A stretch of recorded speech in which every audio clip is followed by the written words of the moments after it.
Halo kawan pajak, selamat siang. Kembali lagi di Tech Live episode 135.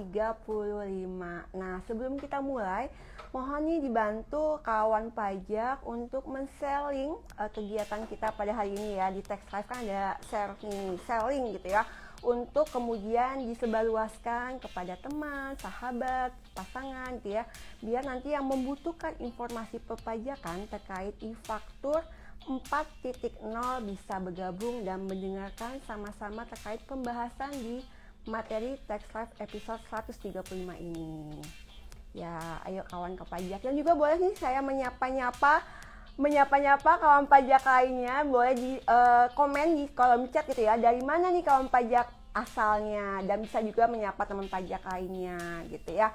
Jadi tetap semangat nih kawan pajak untuk mengikuti Tax Live episode 135. Oke, kita sudah mulai ya kawan pajak ya, sudah bergabung 672. Nah, semoga kawan pajak yang sudah bergabung stay tune gitu ya, tetap di sini. Timnas Inggris kalah kembali pulang. Timnas Spanyol angkat piala. Hai kawan pajak, selamat siang. Semoga selalu sehat dan menyala abangku, ya kan? Baik kawan pajak, hari ini saya adalah Septi Karina kembali hadir di Tax Live episode 135. Sudah lama ya tak berjumpa kawan pajak. Semoga kegiatan kita nih Tax Live hari ini memberikan manfaat bagi kawan pajak semua. Dan hari ini terkait dengan tema spesial di siang hari ini saya tidak sendiri. Saya bersama Mas Mahfud ya. Selamat siang Mas Mahfud. Selamat siang Mbak. Ya, beliau adalah pegawai dari Direktorat Teknologi Informasi dan Komunikasi Kantor Pusat Ditjen Pajak. Nah, apa kabar Mas Mahfud? Tadi udah sehat ya? Alhamdulillah. Nah, sekarang silakan Mas Mahfud bisa menyapa kawan pajak dan juga mungkin keluarga, teman, bahkan fans Mas Mahfud. Silahkan. Fans ya? Iya. Baik, selamat siang kawan pajak, dan mungkin ada yang kenal saya, teman-teman. Dan semoga istri saya juga menonton. Ya, udah dikasih linknya belum Mas Mahfud? Udah. Oh, aman ya. Mungkin bisa mengajak tetangga-tetangganya nih berarti istrinya ya. Jadi semuanya semoga dalam keadaan sehat ya Mas Mahfud. Ya baik, alhamdulillah ya. Dan ini memang terkait dengan pembahasan e-faktur versi 4.0 ini memang sudah ditunggu-tunggu kawan pajak Mas Mahfud. Karena memang antusias nih, karena sudah ada di feed-nya di Ditjen Pajak RI di Instagramnya. Udah spill nanti tanggal 20 Juli ya betul, Mas Mahfud. Nah terkait hal itu, makanya kita mengambil tema terkait e-faktur versi 4.0 ini. Jadi kawan pajak nih, sekilas dulu ya terkait e-faktur. E-faktur adalah elektronik faktur pajak yang memang dibuat oleh wajib pajak dengan aplikasi yang disediakan oleh Ditjen Pajak. Yang kemudian nanti ada juga di situ tanda tangan elektronik dan hasilnya nanti ada QR code-nya. Jadi memang faktur pajak ini diusahakan gitu ya, dilaksanakan untuk mencegah penyalahgunaan faktur pajak. Baik faktur pajak fiktif maupun faktur pajak ganda. Nah, oleh karena itu, Direktorat Jenderal Pajak senantiasa menyempurnakan aplikasi e-faktur agar semakin mengikuti regulasi dan tentu saja memudahkan wajib pajak. Oleh karena itu, kita akan mulai ya, Mas Mahfud, pembahasannya. Sebenarnya apa sih Mas Mahfud yang menjadi latar belakang nih? Akhirnya ada e-faktur versi 4.0 ini. Iya Mbak, terima kasih. Sebetulnya hal yang pertama kali mendasari gitu ya, boleh dikatakan sebagai dasar hukum implementasi penerapan NPWP 16 ya, atau NIK menjadi NPWP 16 bagi subjek pajak dalam negeri orang pribadi adalah Undang-Undang CIKA, Undang-Undang Nomor 11 Tahun 2020. Oke, kemudian ada juga Undang-Undang HPP, Undang-Undang Nomor 7 Tahun 2021 ya, tentang harmonisasi peraturan perpajakan, dan yang terbaru lagi ada PMK 112 Tahun 2022 yang juga sudah diperbaharui dengan PMK 136 Tahun 2023 yang pada prinsipnya per 1 Juli 2024 idealnya semua aplikasi milik DJP sudah menggunakan NPWP 16 atau NIK sebagai identitas perpajakan. Ya, ini izin Mas Mahfud mungkin nanti bisa volume suaranya bisa lebih dikencangkan karena siap. ini banyak yang chat nih ya. Terima kasih ya kawan pajak yang sudah memberikan respon. Nanti insya Allah kita akan meningkatkan volume suaranya biar semakin jelas di kawan pajak gitu. Jadi memang intinya ini untuk mengakomodir gitu ya, terkait dengan peraturan Menteri Keuangan dan juga tentu saja terkait dengan NIK menjadi NPWP, sehingga tentu saja aplikasi-aplikasi yang disediakan oleh Ditjen Pajak RI harus tetap mengakomodir hal tersebut. Nah, jadi lanjut nih Mas Mahfud, terkait poin-poin perubahan apa saja sih yang ada di e-faktur 4.0 ini? Iya, kembali lagi kepada yang saya sampaikan sebelumnya. Jadi pada prinsipnya di aplikasi e-faktur 4.0 ini perubahan-perubahan yang ada yaitu pada semua inputan, mulai dari faktur keluaran, faktur masukan, retur atas faktur keluaran, retur atas faktur masukan, serta dokumen lain pajak keluaran, dokumen lain pajak masukan, dan retur-returnya itu pada bagian identitas itu bisa diinputkan NPWP 15, NPWP 16, dan NIK. Jadi NIK ini juga digunakan khususnya bagi wajib pajak yang sudah melakukan pemadanan NIK menjadi NPWP maupun yang belum melakukan pemadanan NIK. Jadi tetap dapat di-upload fakturnya atau dokumen lainnya, seperti itu. Ya, ini mungkin sudah mulai jelas ya kawan pajak ya, volumenya Mas Mahfud sudah amankah? Nanti berikan respon kembali ya, karena sudah ditingkatkan dengan Mas Mahfud. Bahkan ada yang bilang nih Mas Mahfud, ya minum dulu Mas Mahfud, tenang Mas Mahfud udah kasih minum sebelum live ya, aman. Ini memang sudah karakter ya. Jadi tetap harus semangat ini biar tambah kenceng suaranya. Jadi terkait tadi ya memang poin-poinnya itu nanti ada bisa memasukkan NIK 15 NPWP 15 digit, NPWP 16 digit dan juga dengan NIK gitu ya. Jadi tidak menghilangkan inputan NPWP 15 gitu. Jadi tetap ada buat NPWP yang 15 digit. Nah, mungkin timbul nih kekhawatiran dari kawan pajak ya Mas Mahfud, nanti ketika sudah beralih nih ke 4.0, inputan tadi yang kawan pajak sudah lakukan di e-faktur 3.2 ini apakah hilang atau tidak nih Mas Mahfud? Jadi inputan faktur-faktur dan dokumen lain sampai retur-returnya yang telah diinputkan di aplikasi e-faktur 3.2 tidak akan hilang meskipun nantinya akan diupdate ke versi berikutnya, itu versi 4.0. Ya. Kalau dia sudah diupload ya sudah, itu aman, gak ada masalah. Nah, kalau belum diupload, ketika wajib pajak melakukan update ke versi 4.0, wajib pajak cukup menggunakan aplikasi 4.0 untuk mengupload dokumen atau faktur-faktur yang sudah diinput dengan aplikasi e-faktur 3.2 gitu. Jadi bahkan skema impor pun Mbak itu tidak diubah sama sekali. Jadi untuk wajib pajak tidak perlu khawatir gitu ya. Jadi memang didesain sedemikian rupa agar di wajib pajak tidak terlalu banyak perubahan. Ya. Baik, terima kasih. Dan Mas Mahfud dan kawan pajak sudah banyak juga pertanyaan-pertanyaan di kolom chat gitu ya, yang sudah dijawab juga nih sama kita, sama penyuluh kantor pusat. Namanya apa ya kemarin tuh kita namanya? Tax Army, ya sampai lupa saya ya namanya Tax Army. Jadi kita penyuluh kantor pusat ini namanya Tax Army, yang memang bersama-sama ketika ada tax live, kita live, ada juga yang menjawab di balik layar. Tadi ada Hatu Thank You, Elvi Rahmi, Mas Yoki, Mas Sintang, Mas Bima, Mas Angga, banyak semuanya ya. Baik, kita mungkin lihat dulu ya di kolom pertanyaan, di kolom chat nih, biar kawan pajaknya juga merasa saya udah nulis pertanyaan, masa nggak diberikan kesempatan. Nah, ini yang paling banyak nih Mas Mahfud gitu ya. Mungkin agak naik dulu sebentar yang Julistia, yang naik ke atas ya, terus ke atas lagi ya, terus masih. Ya, ini pertanyaan dari KJ Aksesoris gitu ya. Izin tanya, jika lawan transaksi wajib pajak luar negeri, bagaimana pembuatan faktur pajaknya? apakah bisa menggunakan NPWP 0000 atau dengan digunggung? Ya, makasih katanya. Sama-sama makasih juga atas pertanyaannya. Silakan Mas Mahfud. Oke, jadi untuk faktur pajak yang pembelinya atau lawan transaksinya adalah subjek pajak luar negeri, Ya. baik itu orang pribadi atau badan hukum, tetap dapat dibuatkan faktur pajaknya. Ya. Nah, bagaimana caranya?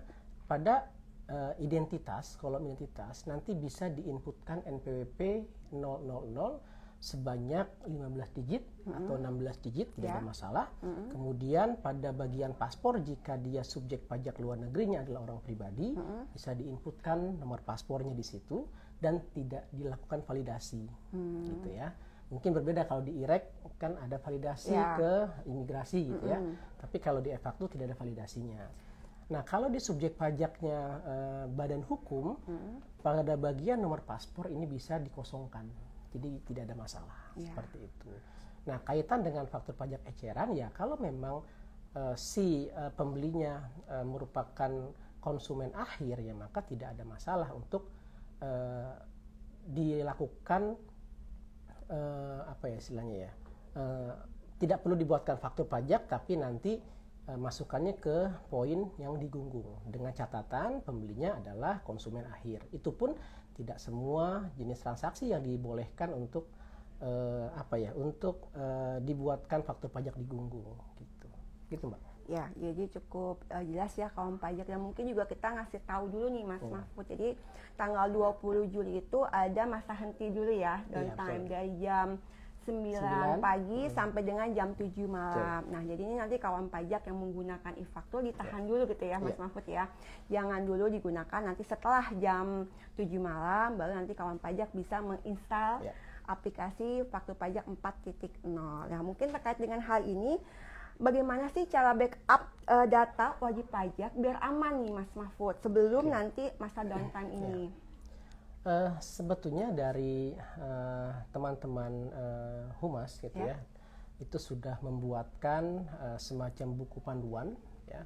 Ini orangnya di sini Mas Angga. Oh, jadi ada di situ sudah sangat detail bagaimana cara membackup database, kemudian bagaimana cara memindahkan database-nya ini dari folder aplikasi e-faktur yang lama ke folder aplikasi e-faktur yang baru gitu ya.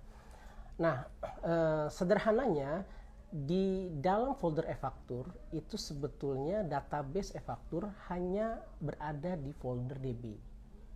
Nah, selain itu juga sebetulnya ada yang namanya folder backup, tetapi itu tujuannya dapat digunakan memang kalau ada hal-hal yang tidak diinginkan. Misalnya database yang ada folder DB rusak gitu ya, maka wajib pajak dapat menggunakan folder DB yang sudah di backup di folder backup gitu. Nah, cara memindahkannya ya sebetulnya hanya mengcopy folder DB-nya yang ada pada folder e-faktur yang 3.2 Mbak.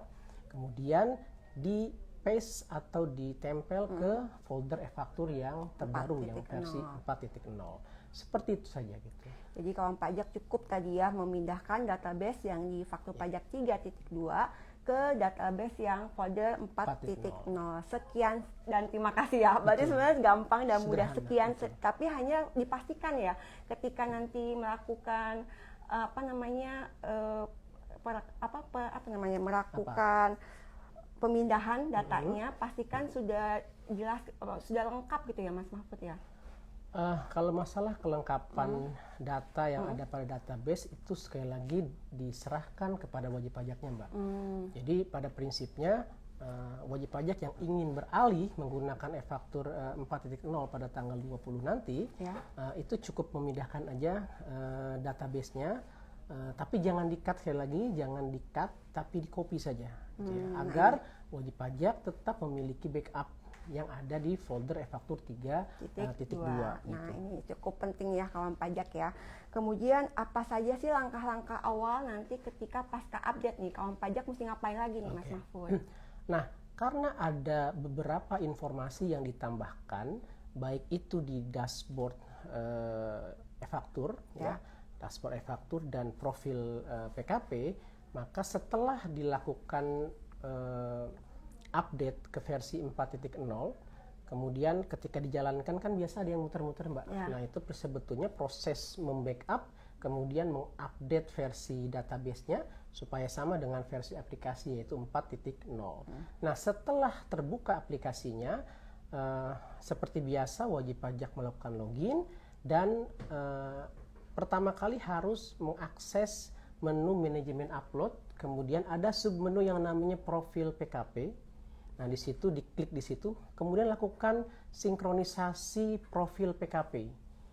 Jadi nanti otomatis akan mengambil informasi NPWP 16 dan NIT KU-nya. Dengan catatan yang melakukan hal tersebut adalah PKP yang NPWP-nya 000, baru lengkap. Kalau dia PKP cabang yang tidak melakukan pemusatan, pada saat melakukan sinkronisasi yang didapatkan hanya informasi NIT KU, Mbak. Jadi NPWP 16-nya tetap kosong. Tapi tidak perlu khawatir karena memang untuk NPWP cabang atau PKP cabang yang tidak melakukan pemusatan sebetulnya memang tidak lagi dikenal NPWP atau tidak memiliki NPWP 16. Jadi hanya memiliki NPWP 15 dan NIT KU saja. Ya, betul. Jadi kawan pajak ya, itu sudah cukup jelas nih dijelaskan oleh Mas Mahfud. Oke, kita kembali lagi ke pertanyaan kawan pajak ya Mas Mahfud dari Maradi Wijaya. Nah, mata saya agak kesini karena layarnya di sini ya kawan pajak. Untuk faktur pajak yang sudah diupload menggunakan faktur 3.2, apakah harus diupload ulang dan dikirimkan kembali lagi ke pembelinya gitu? Oke. Ini juga termasuk banyak nih Mbak yang nanya bertanya. Ya, betul. Terima kasih lah Mas Mara Wijaya yang mewakili. Pada khawatir gitu. Bahkan ada yang nanya, apakah nantinya faktur yang terbit ya faktur 3.2 ini tidak valid, tidak sah, itu tetap sah dan tidak akan hilang. Tidak perlu juga dibuat penggantian. Jadi ya sudah seperti itu aja. Hanya saja nanti kalau dilakukan pencetakan ulang akan muncul informasi tambahan. Jadi nanti di faktur keluaran juga akan ada penyesuaian Mbak, penyesuaian tampilan. Termasuk juga pada retur masukan akan ada penyesuaian tampilan.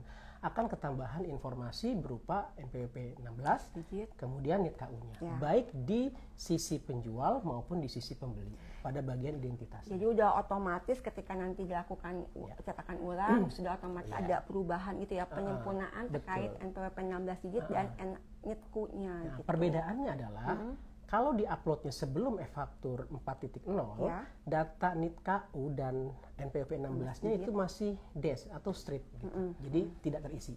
Jadi kalau yang terisi yang di-uploadnya menggunakan e-faktur 4.0 gitu. Ya, baik. Cukup jelas ya kawan pajak. Lanjut ya ke pertanyaan selanjutnya. Dari Diahanida_27. Untuk data-data lawan transaksi yang tadinya 15 digit, ketika e-faktur update, berarti NPWP lawan transaksi otomatis ke 16 digit juga enggak ya? Gitu. Oke, iya. Pertanyaannya bagus-bagus sekali kawan pajak ya, terima kasih. Saya juga mewakili semua kawan pajak yang lainnya nih. Saya juga nggak nyangka kok pertanyaan ada yang sampai kayak gini gitu. Detail sampai detail gitu. Iya, kalau untuk dokumen referensi lawan transaksi sendiri Mbak, itu tidak otomatis terupdate. Jadi kalau misalnya dirasa perlu untuk menyesuaikan dari NPWP 15 ke NPWP 16, ya berarti harus lakukan penyesuaian secara mandiri oleh wajib pajak gitu. Tapi kalau seandainya mau pakai NPWP 15 pun juga nggak ada masalah gitu. Ya, baik, terima kasih atas pertanyaannya. Lanjut ya dari Wonwoo Cinggu. Nah, ini mungkin penggemar drama Korea juga ya kayaknya ya. Untuk pembuatan faktur pajak setelah tanggal 20 setelah update 4.0, apakah masih bisa menggunakan 15 digit? Tadi sih sebenarnya udah terjawab ya, bisa. Karena saya mau menyelaraskan faktur masa Juli dengan 15 digit semua. Karena kan kita sudah buat nih 15 digit gitu. Masih bisa ya jawabannya? Bisa. Jadi memang di faktur pajak 4.0 ini mengakomodir tadi ya NPWP 15 digit, NPWP 16 digit dan juga NIK-nya gitu. Dan mungkin sebagai informasi tambahan Mbak, kenapa juga masih ada NPWP 15 ya karena memang penerapan NPWP 16 juga belum sepenuhnya gitu ya diimplementasikan di DJP gitu ya. Nah, selain itu teknologi public infrastructure yang diterapkan pada sertifikat elektronik itu masih menggunakan 15 digit. Jadi sehingga Di sisi wajib pajak pun ya tidak ada masalah kalau seandainya menginputkan identitas lawan transaksinya menggunakan NPWP 15 digit seperti itu. Ya, baik. Jadi memang, nah ini saya juga mau nanya dari ini kayak kolom chat ya. Mungkin saya akan pilih dulu nih. Yang atasnya ini juga belum kayaknya sepertinya. Yang atasnya ini ada, di atasnya ada pertanyaan terkait juga. Jadi kapan sih, jadi masihkah tadi ketika sudah bolehkah kalau misalnya bukan subjek pajak luar negeri nih Mas Mahfud, masihkah boleh menggunakan nomor faktur 000 ini? Iya. Saya bingung jawabnya nih. Ya. Oke, pada prinsipnya begini, kalau dia merupakan atau pembelinya itu merupakan subjek pajak dalam negeri, ya, baik itu orang pribadi atau badan hukum. Kalau orang pribadi khususnya saja, maka selayaknya sudah menggunakan identitas yang dikenal secara luas, yaitu apa? NIK. Gitu. Syukur-syukur NIK-nya juga sudah dipadankan atau NIK-nya sudah diaktifasi menjadi NPWP. Kalaupun belum diaktifasi, ya dari aplikasi e-faktur nanti akan melakukan pengecekan atau validasi langsung ke Dukcapil. Mungkin sebagai informasi juga, sempat juga ada yang bertanya, kalau NIK-nya tidak valid nih, kalau NIK tidak valid, setahu saya hanya satu kemungkinan yang membuat NIK-nya tidak valid. Dua ya.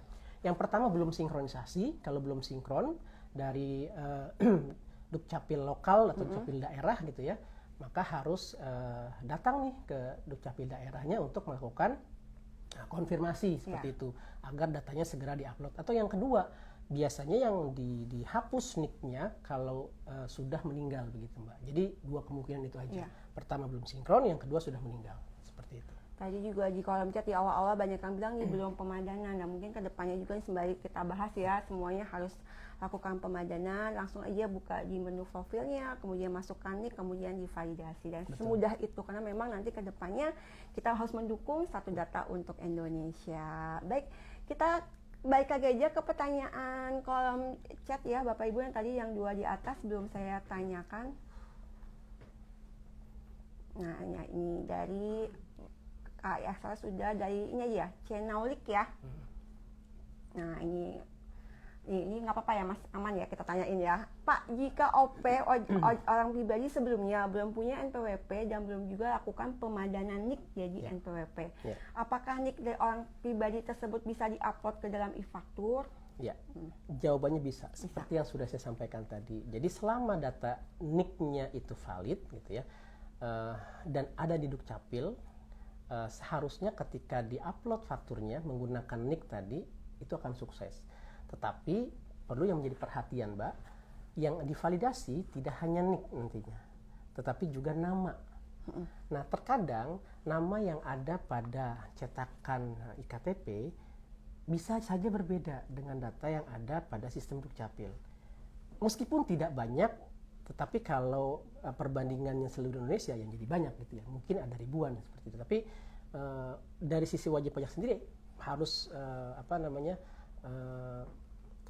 kita lihat juga berapa kira-kira persentase yang NIK-nya tidak valid ketika diinputkan. Karena di aplikasi yang lain selain e-faktur ya, seperti di e-Bukpot misalnya, itu sudah diterapkan sebelum e-faktur 4.0 ini. Gitu. Ya. Jadi ini kawan pajak yang baru bergabung sudah 23 menit tadi bersama Mas Mahfud membahas terkait e-faktur pajak versi 4.0.